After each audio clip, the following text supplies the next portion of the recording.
Hi friends, ಎಲ್ಲರಿಗೂ ನಮಸ್ಕಾರ. ಇವತ್ತಿನ PU ಉಪನ್ಯಾಸಕರ ವಿಭಾಗದಲ್ಲಿ ನಾವು ಕುಶಾನರ ಮೂಲ, ಆಧಾರಗಳು ಹಾಗೂ ಆರಂಭಿಕ ಅರಸರ ಬಗ್ಗೆ ಅಧ್ಯಯನ ಮಾಡೋಣ. ಕುಶಾನರು ಮೌರ್ಯ ಸಾಮ್ರಾಜ್ಯದ ಪತನದ ನಂತರ ಭಾರತದಲ್ಲಿ ವಿಶಾಲ ಸಾಮ್ರಾಜ್ಯ ಸ್ಥಾಪಿಸಿದ ಕೀರ್ತಿ ಈ ಕುಶಾನರಿಗೆ ಸಲ್ಲುತ್ತದೆ. ಇನ್ನು ಈ ಕುಶಾನರು ಭಾರತದ ಸಂಸ್ಕೃತಿಯನ್ನು ವಿದೇಶಗಳಲ್ಲಿ ಹರಡುವಂತೆ ಮಾಡಿದ ಪ್ರಥಮ ಸಾಮ್ರಾಜ್ಯದವರು ಎಂದು ಕೂಡ ಗುರುತಿಸಿಕೊಂಡಿದ್ದಾರೆ. ಆಧಾರಗಳು: ಕುಶಾನರ ಚರಿತ್ರೆಯನ್ನು ತಿಳಿಯಲು ನಮಗೆ ಸಮಕಾಲೀನ ಶಾಸನಗಳು, ನಾಣ್ಯಗಳು ಹಾಗೂ ಸಾಹಿತ್ಯಿಕ ಕೃತಿಗಳು ಲಭ್ಯವಾಗಿವೆ. ಸಾಹಿತ್ಯಿಕ ಕೃತಿಗಳಲ್ಲಿ ಪ್ರಮುಖವಾದವುಗಳೆಂದರೆ ಅಶ್ವಘೋಷನ ಬುದ್ಧ ಚರಿತ್ರ, ನಾಗಾರ್ಜುನನ ಮಾಧ್ಯಮಿಕ ಸೂತ್ರ, ಕಲ್ಯಾಣನ ರಾಜತರಂಗಿಣಿ, ಕುಮಾರಲತನ ಕಲ್ಪನಾ ಮಂದಿರಗಳು ಪ್ರಮುಖವಾದವುಗಳಾಗಿವೆ. ಇನ್ನು ಇವುಗಳ ಜೊತೆಗೆ ಚೀನಿ ಚರಿತ್ರಕಾರರಾದ ಪಾನ್ಕು, ಚೆಂಗ್ ಕುಯಿನ್ ಹಾಗೂ ಹುಯೆನ್ ಸಾಂಗರ ಬರವಣಿಗೆಗಳು ಕೂಡ ಕುಶಾನರ ಇತಿಹಾಸ ತಿಳಿಯಲು ಸಹಾಯಕವಾದವುಗಳಾಗಿವೆ. ಕುಶಾನರ ಮೂಲ: ಚೀನಿ ಬರವಣಿಗೆಗಳ ಪ್ರಕಾರ ಕುಶಾನರು ಮೂಲತಃ ಯೂಚಿ ಎಂಬ ಚೀನಾದ ಅಲೆಮಾರಿ ಬುಡಕಟ್ಟಿಗೆ ಸೇರಿದವರಾಗಿದ್ದರೆಂದು ಹೇಳಲಾಗಿದೆ. ಇನ್ನು ಈ ಕುಶಾನರನ್ನು ಕೆಲವು ಕಡೆಗಳಲ್ಲಿ ಟೋಚಾರಿಯನ್ನರು ಎಂದು ಕೂಡ ಉಲ್ಲೇಖಿಸಲಾಗಿದೆ. ಆರಂಭದಲ್ಲಿ ಈ ಯೂಚಿ ಬುಡಕಟ್ಟಿನಲ್ಲಿ ಕಿಶಾಂಗ್, ಹುಮಿ, ಕುಲಿಶುಂಗ್, ಹಿಲುಯಿನ್ ಮತ್ತು ತುಮಿ ಎಂಬ 5 ಪಂಗಡಗಳಾಗಿ ಒಡೆದು ಹೋಗಿದ್ದವು ಎಂದು ಕೂಡ ಹೇಳಲಾಗಿದ್ದು, ನಂತರ ಈ ಕಿಶಾಂಗ್ ಎಂಬ ಪಂಗಡದ ನಾಯಕ ಕುಜಲ್ ಕಾಡ್ಫಸಸನು ಈ 5 ರಾಜ್ಯಗಳನ್ನು ಒಂದುಗೂಡಿಸಿ ಕುಶಾನ ಸಂತತಿಯನ್ನು ಸ್ಥಾಪಿಸಿದನೆಂದು ಕೂಡ ಹೇಳಲಾಗಿದೆ. ಈ ಕಿಶಾಂಗ್ ಎಂಬ ಪದವೇ ಮುಂದೆ ಕುಶಾನ ಎಂಬ ಹೆಸರು ಪಡೆಯಿತು ಎಂದು ಇತಿಹಾಸಕಾರರು ಹೇಳುತ್ತಾರೆ. 1ನೇ ಕಾಡ್ಫಸಸ್ ಕ್ರಿಸ್ತಶಕ 15ರಿಂದ 65. ಈ 1ನೇ ಕಾಡ್ಫಸಸನಿಗೆ ಕುಜಲ್ ಕಾಡ್ಫಸಸ್ ಎಂದಲೂ ಕೂಡ ಕರೆಯುತ್ತಾರೆ. ಈತ ಆರಂಭದಲ್ಲಿ 5 ಯೂಚಿ ಬುಡಕಟ್ಟಿನ ಜನರನ್ನು ಒಂದುಗೂಡಿಸಿ ರಾಜ ಅಥವಾ ವಾಂಗ್ ಎಂಬ ಬಿರುದಿನೊಂದಿಗೆ ಆಳ್ವಿಕೆಯನ್ನು ಆರಂಭ ಮಾಡಿದ. ಈತ ಇಂಡೋ ಗ್ರೀಕರು, ಶಕರು ಹಾಗೂ ಪಾರ್ಥಿಯರನ್ನು ಕೂಡ ಸೋಲಿಸಿದನೆಂದು ಹೇಳಲಾಗಿದೆ. ನಂತರ ಈ ಕಾಡ್ಫಸಸನು ತಕ್ಷಶಿಲಾ, ಕಂದಹಾರ್ ಹಾಗೂ ಗಾಂಧಾರಗಳ ಮೇಲೆ ದಾಳಿ ಮಾಡಿ ಅವುಗಳನ್ನು ವಶಪಡಿಸಿಕೊಂಡು ತನ್ನ ಸಾಮ್ರಾಜ್ಯಕ್ಕೆ ಸೇರಿಸಿಕೊಂಡ. ಇದರ ಜೊತೆಗೆ ಈತ ಚೀನಾ ಹಾಗೂ ರೋಮನ್ನರೊಂದಿಗೆ ವಾಣಿಜ್ಯ ಸಂಬಂಧವನ್ನು ಕೂಡ ಹೊಂದಿದ್ದನೆಂದು ಹೇಳಲಾಗಿದೆ ಮತ್ತು ರೋಮನ್ನರ ಮಾದರಿಯಲ್ಲಿಯೇ ದಿನಾರ್ ಎಂಬ ತಾಮ್ರದ ನಾಣ್ಯವನ್ನು ಹೊರಡಿಸಿದ. ಈತನ ನಾಣ್ಯಗಳ ಮೇಲೆ ಮಹಾರಾಜಾದಿರಾಜ, ಮಹಾರಾಜ, ಮಹಾತ ಎಂಬ ಬಿರುದುಗಳು ಖರೋಷ್ಠಿ ಲಿಪಿಯಲ್ಲಿ ಕಂಡುಬಂದಿವೆ. ಇನ್ನು ಈತ ಬೌದ್ಧ ಮತೀಯನಾಗಿದ್ದು ತನ್ನ 80ನೇ ವಯಸ್ಸಿನಲ್ಲಿ ಮರಣ ಹೊಂದಿದನೆಂದು ಹೇಳಲಾಗಿದೆ. 2ನೇ ಕಾಡ್ಫಸಸ್ ಕ್ರಿಸ್ತಶಕ 65ರಿಂದ 78. ಈ 2ನೇ ಕಾಡ್ಫಸಸನಿಗೆ ವೀಮಾ ಕಾಡ್ಫಸಸ್ ಅಥವಾ 2ನೇ ಕಾಡ್ಫಸಸ್ ಅಂತಲೂ ಕೂಡ ಕರೆಯುತ್ತಾರೆ. ಈ 2ನೇ ಕಾಡ್ಫಸಸನು 1ನೇ ಕುಜಲ್ ಕಾಡ್ಫಸಸನ ಮಗನಾಗಿದ್ದು ಭಾರತದ ಭೂಭಾಗಗಳನ್ನು ಗೆದ್ದ ಪ್ರಥಮ ಕುಶಾನ ದೊರೆಯಾಗಿದ್ದಾನೆ.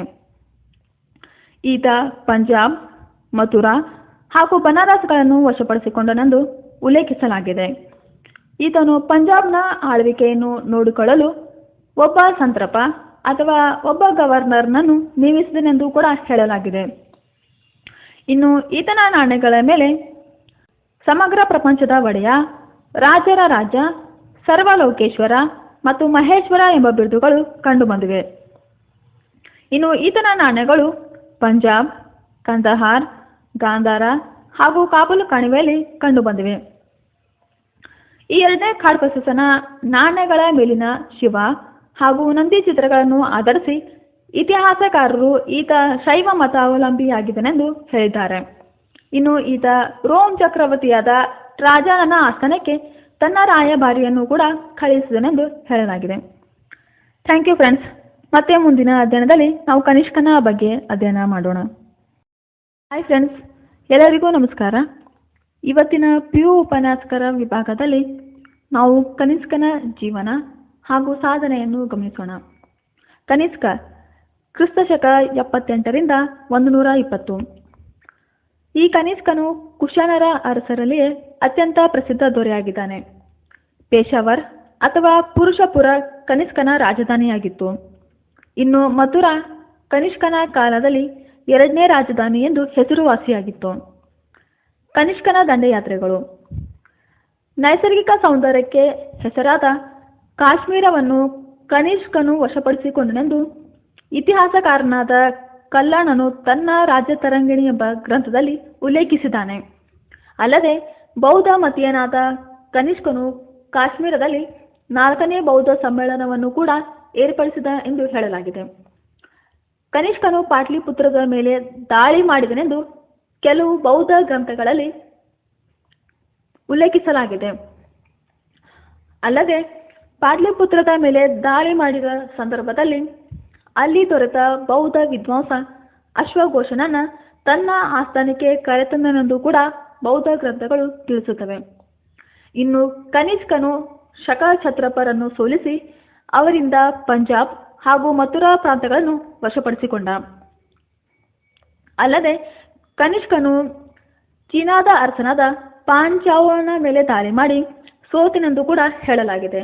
ಅಲ್ಲದೆ ಈ ಪಾಂಚಾವನ ಮರಣದ ನಂತರ ಆತನ ಮಗನಾದ ಪಾನ್ಯಾಂಗನು ಅಧಿಕಾರಕ್ಕೆ ಬಂದ. ಈ ಸಂದರ್ಭದಲ್ಲಿ ಕನಿಷ್ಕನು 2ನೇ ದಾಳಿಯ ಮೂಲಕ ಚೀನಿಯರನ್ನು ಸೋಲಿಸಿ ತಾಸ್ಕೆಂಡ್, ಕ್ಯಾಶ್ಗರ್, ಯಾರ್ಖಂಡ್ ಮತ್ತು ಕೋಟಾನ್ ಪ್ರಾಂತಗಳನ್ನು ವಶಪಡಿಸಿಕೊಂಡ ಎಂದು ಹೇಳಲಾಗಿದೆ. ಅಲ್ಲದೆ ಈ ಕನಿಷ್ಕನಿಗೆ ದೇವಪುತ್ರ, ಕೈಸರ್, ಮಹಾರಾಜ, ಮಹಾರಾಜಾದಿರಾಜ ಎಂಬ ಬಿರುದುಗಳು ಕೂಡ ಇದ್ದವು.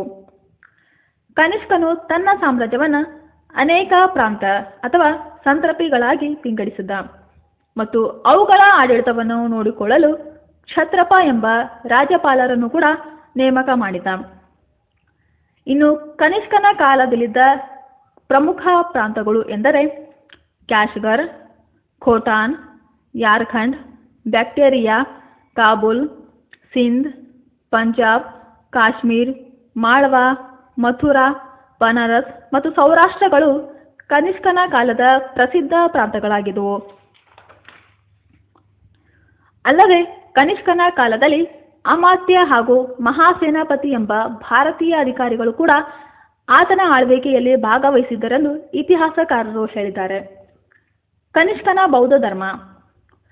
ಆರಂಭದಲ್ಲಿ ಕನಿಷ್ಕನು ಶೈವನಾಗಿದ್ದು ಬೌದ್ಧ ವಿದ್ವಾಂಸನಾದ ಅಶ್ವಘೋಷನ ಪ್ರಭಾವದಿಂದ ಬೌದ್ಧ ಮತೀಯನಾದನೆಂದು ಹೇಳಲಾಗಿದೆ. ಇನ್ನು ಕನಿಷ್ಕನು ಬೌದ್ಧ ಧರ್ಮವನ್ನ ತನ್ನ ರಾಜಧರ್ಮವನ್ನಾಗಿ ಕೂಡ ಘೋಷಣೆ ಮಾಡಿದ್ದ.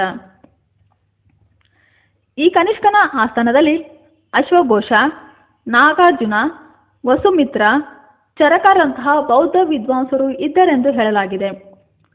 ಅಲ್ಲದೆ ಕನಿಷ್ಕನು ಬೌದ್ಧ ಮತ ಪ್ರಚಾರಕ್ಕಾಗಿ ಅನೇಕ ಮತ ಪ್ರಚಾರಕರನ್ನ ಬರ್ಮಾ, ಟಿಬೇಟ್, ಚೀನಾ, ಜಪಾನ್, ಮಧ್ಯ ಏಷಿಯಾ ಹಾಗೂ ಕೊರಿಯಾ ರಾಷ್ಟ್ರಗಳಿಗೆ ಬೌದ್ಧ ಧರ್ಮದ ಪ್ರಚಾರಕ್ಕಾಗಿ ಕಳುಹಿಸಿದ.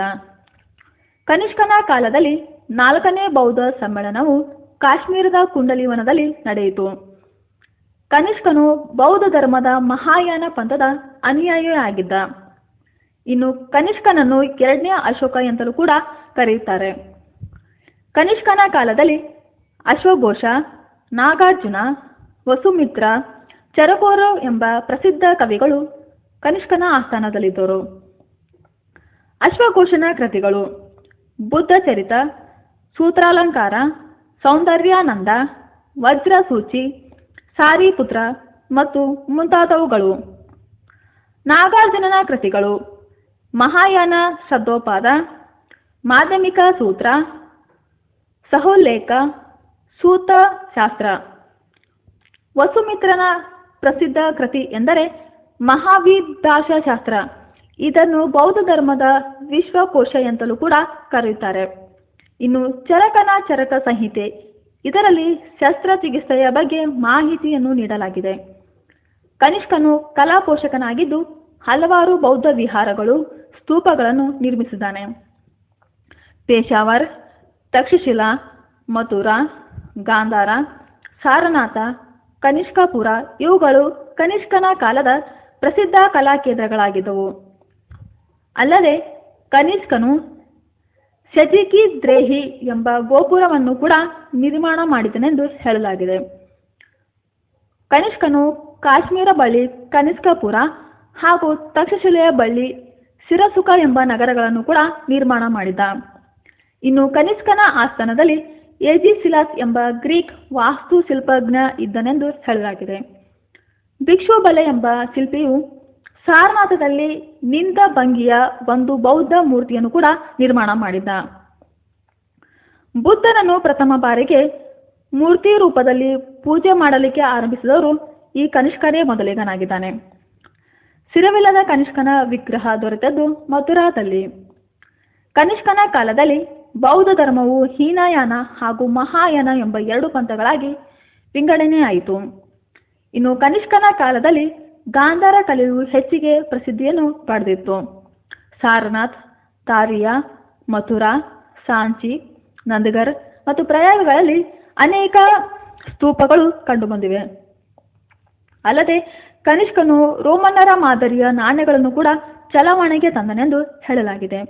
ಓಕೆ ಫ್ರೆಂಡ್ಸ್, ಹಾಯ್ ಫ್ರೆಂಡ್ಸ್, ಎಲ್ಲರಿಗೂ ನಮಸ್ಕಾರ. ಇವತ್ತಿನ ಪಿಯು ಉಪನ್ಯಾಸಕರ ವಿಭಾಗದಲ್ಲಿ ನಾವು ಗಾಂಧಾರ ಮತ್ತು ಮಥುರಾ ಶಿಲ್ಪಕಲೆಯ ಬಗ್ಗೆ ಗಮನಿಸೋಣ. ಗಾಂಧಾರ ಕಲೆ.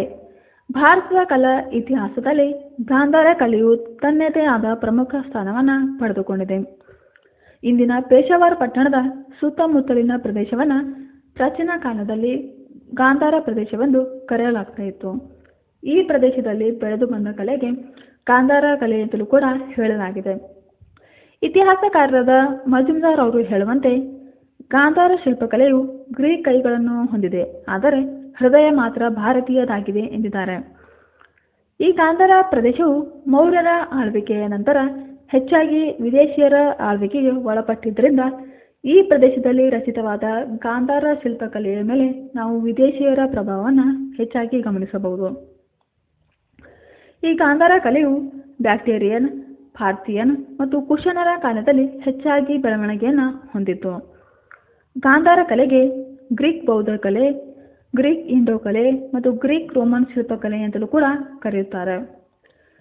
ತಕ್ಷಶಿಲೆಯ ಸುತ್ತಮುತ್ತ ಹಾಗೂ ಅಫ್ಘಾನಿಸ್ತಾನ ಮತ್ತು ಪಶ್ಚಿಮ ಪಾಕಿಸ್ತಾನದ ಅನೇಕ ಪ್ರಾಚೀನ ನಿವೇಶನಗಳಲ್ಲಿ ಈ ಗಾಂಧಾರ ಶಿಲ್ಪಕಲೆಯ ಮೂರ್ತಿಗಳು ಇತಿಹಾಸಕಾರರಿಗೆ ದೊರೆತಿವೆ. ಬುದ್ಧನ ವಿಗ್ರಹಗಳು ಮತ್ತು ಬೌದ್ಧ ಗ್ರಂಥಗಳಲ್ಲಿ ವರ್ಣಿಸಲಾದ ಚಿತ್ರಗಳನ್ನು ನಾವು ಈ ಶಿಲ್ಪಕಲೆಯಲ್ಲಿ ಕಾಣಬಹುದು. ಗಾಂಧಾರ ಕಲೆಯು ಕನಿಷ್ಕನು ಕಲಾ ಕ್ಷೇತ್ರಕ್ಕೆ ನೀಡಿದ ಒಂದು ವಿಶಿಷ್ಟವಾದ ಕೊಡುಗೆಯಾಗಿದೆ. ಗಾಂಧಾರ ಕಲೆಯು ಬೌದ್ಧ ಧರ್ಮದ ಮಹಾಯಾನ ಪಂಥದ ಪ್ರಭಾವದಿಂದ ಬೆಳೆದು ಬಂದ ಕಲೆ ಅಂತಲೂ ಕೂಡ ಹೇಳಬಹುದು. ಇನ್ನು ಈ ಗಾಂಧಾರ ಕಲೆಯ ಪ್ರಮುಖ ತಾಣಗಳು ಇಂತಿವೆ: ಅಫ್ಘಾನಿಸ್ತಾನ, ಮಧ್ಯ ಏಷ್ಯಾ, ತಕ್ಷಶಿಲಾ, ಹಡ್, ಬಾಮಿಯಾನ, ಸ್ವಾಟ್ ಕಣಿವೆ, ಹಸ್ನಗರ್, ಪೇಶಾವರ್, ಜಲಾಲಾಬಾದ್, ಬ್ಯಾಕ್ಟೀರಿಯಾಗಳು ಈ ಗಾಂಧಾರ ಕಲೆಯ ಪ್ರಮುಖ ಕೇಂದ್ರಗಳಾಗಿದ್ದವು. ಗಾಂಧಾರ ಕಲೆಯ ಲಕ್ಷಣಗಳು. ಮೊದಲನೇದಾಗಿ, ಈ ಕಲೆಯು ಭಾರತೀಯ ಮತ್ತು ಭಾರತೀಯವಲ್ಲದ ಅಂಶಗಳ ಸಮಾಗಮವಾಗಿದೆ. 2. ಈ ಗಾಂಧಾರ ಕಲೆಯು ಗ್ರೀಕ್, ರೋಮ್, ವಿದೇಶಿಯ ಅಂಶಗಳ ಪ್ರಭಾವದಿಂದ ಒಳಗೊಂಡ ಒಂದು ನೂತನ ನವೀನ ಶಿಲ್ಪಕಲೆ ಅಂತಲೂ ಕೂಡ ಹೇಳಬಹುದು. ಇನ್ನು ಈ ಗಾಂಧಾರ ಕಲೆಯಲ್ಲಿ ನಿರ್ಮಾಣವಾದ ಮೂರ್ತಿಗಳಿಗೆ ಶ್ರೀಮಂತ ವಸ್ತ್ರಗಳನ್ನು ತೊಡಿಸಿರುವುದು, ಆಭರಣಗಳ ಬಳಕೆ, ದೇಹದ ಬಾಹ್ಯ ಸೌಂದರ್ಯಕ್ಕೆ ಆದ್ಯತೆ ಮತ್ತು ಈ ಗಾಂಧಾರ ಶಿಲ್ಪಕಲೆಯಲ್ಲಿ ನಿರ್ಮಾಣವಾದ ಮೂರ್ತಿಗಳನ್ನು ಗ್ರೀಕ್ನ ಅಪೋಲೋ ದೇವತೆಗಳೊಂದಿಗೆ ಸಮೀಕರಿಸಲಾಗಿದೆ. ಅಲ್ಲದೆ ಈ ಗಾಂಧಾರ ಶಿಲ್ಪಕಲೆಗಳಿಗೆ ಮೆರುಗು ಮತ್ತು ಹೊಳಪು ನೀಡಿರುವುದು ಹಾಗೂ ಹೆಚ್ಚಾಗಿ ಈ ಗಾಂಧಾರ ಶಿಲ್ಪಕಲೆಗೆ ಬಳಸಲಾದ ಕಲ್ಲು ಎಂದರೆ ಬಳಪದ ಬಣ್ಣದ ಕಲ್ಲಿನ ಬಳಕೆ ಹೆಚ್ಚಾಗಿ ಮಾಡಲಾಗಿದೆ. ಇನ್ನು ಗಾಂಧಾರ ಶಿಲ್ಪಕಲೆಯಲ್ಲಿ ಕೆತ್ತಲಾದ ಬುದ್ಧನ ಮೂರ್ತಿಯ ಲಕ್ಷಣಗಳು ಇಂತಿವೆ: ಬುದ್ಧನ ಕೂದಲುಗಳನ್ನು ಗುಂಗುರು ಕೂದಲುಗಳಾಗಿ ಕೆತ್ತಲಾಗಿದೆ. ಇನ್ನು ಉಬ್ಬಿದ ಎದೆ ಮತ್ತು ಬಲಿಷ್ಠ ಮಾಂಸಖಂಡಗಳ ರಚನೆ, ನೀಳವಾದ ಮೂಗು ಮತ್ತು ಮೀಸೆ, ನೆರಿಗೆಗಳಾಗಿ ವಸ್ತ್ರಗಳನ್ನು ತೊಡಿಸಿರುವುದು, ಆಭರಣಗಳ ಬಳಕೆ. ಬುದ್ಧನ ಮೂರ್ತಿಯನ್ನು ಯೋಗ ಭಂಗಿ, ಧ್ಯಾನ ಭಂಗಿ ಮತ್ತು ಬೋಧಕ ಭಂಗಿಯನ್ನಾಗಿ ಕೆತ್ತಲಾಗಿದೆ. ಲಾಹೋರ್, ಕಲ್ಕತ್ತಾ ಮತ್ತು ಪೇಶಾವರದ ವಸ್ತು ಸಂಗ್ರಹಾಲಯದಲ್ಲಿ ಇಂದಿಗೂ ಕೂಡ ಈ ಗಾಂಧಾರ ಶಿಲ್ಪಕಲೆಯ ಮೂರ್ತಿಗಳನ್ನು ನಾವು ಗಮನಿಸಬಹುದು. ಮಥುರಾ ಕಲೆ. ಉತ್ತರ ಪ್ರದೇಶದ ಮಥುರಾದಲ್ಲಿ ಕುಶಾನರ ಕಾಲದಲ್ಲಿ ವಿನೂತನವಾದ ಕಲಾ ಪರಂಪರೆಯೊಂದು ಬೆಳೆದು ಬಂತು. ಆ ಕಲೆಗೆ ಮಥುರಾ ಕಲೆ ಎಂದು ಕರೆಯಲಾಗಿದೆ. ಈ ಮಥುರಾ ಕಲೆಯ ಅಸ್ತಿತ್ವದ ಕಾಲ ಆರಂಭದ 3 ಶತಮಾನಗಳು ಎಂದು ಹೇಳಲಾಗಿದೆ. ಈ ಮಥುರಾ ಕಲೆಯು ಶುದ್ಧ ಭಾರತೀಯ ಲಕ್ಷಣವನ್ನು ಒಳಗೊಂಡ ಕಲೆಯಾಗಿದೆ. ಮಥುರಾ ಕಲೆಯ ಪ್ರಮುಖ ಲಕ್ಷಣಗಳು. ಈ ಮಥುರಾ ಕಲೆಗೆ ಹೆಚ್ಚಾಗಿ ಕೆಂಪು ಮರಳುಗಲ್ಲಿನ ಬಳಕೆಯನ್ನ ಮಾಡಲಾಗಿದೆ. ಅಲ್ಲದೆ ಪದ್ಮಾಸನ ಭಂಗಿಯಲ್ಲಿರುವ ಬೋಧಿಸತ್ವರು ಮತ್ತು ಬುದ್ಧನ ವಿಗ್ರಹಗಳು ಈ ಕಲೆಯಲ್ಲಿ ಕಂಡುಬರುತ್ತವೆ.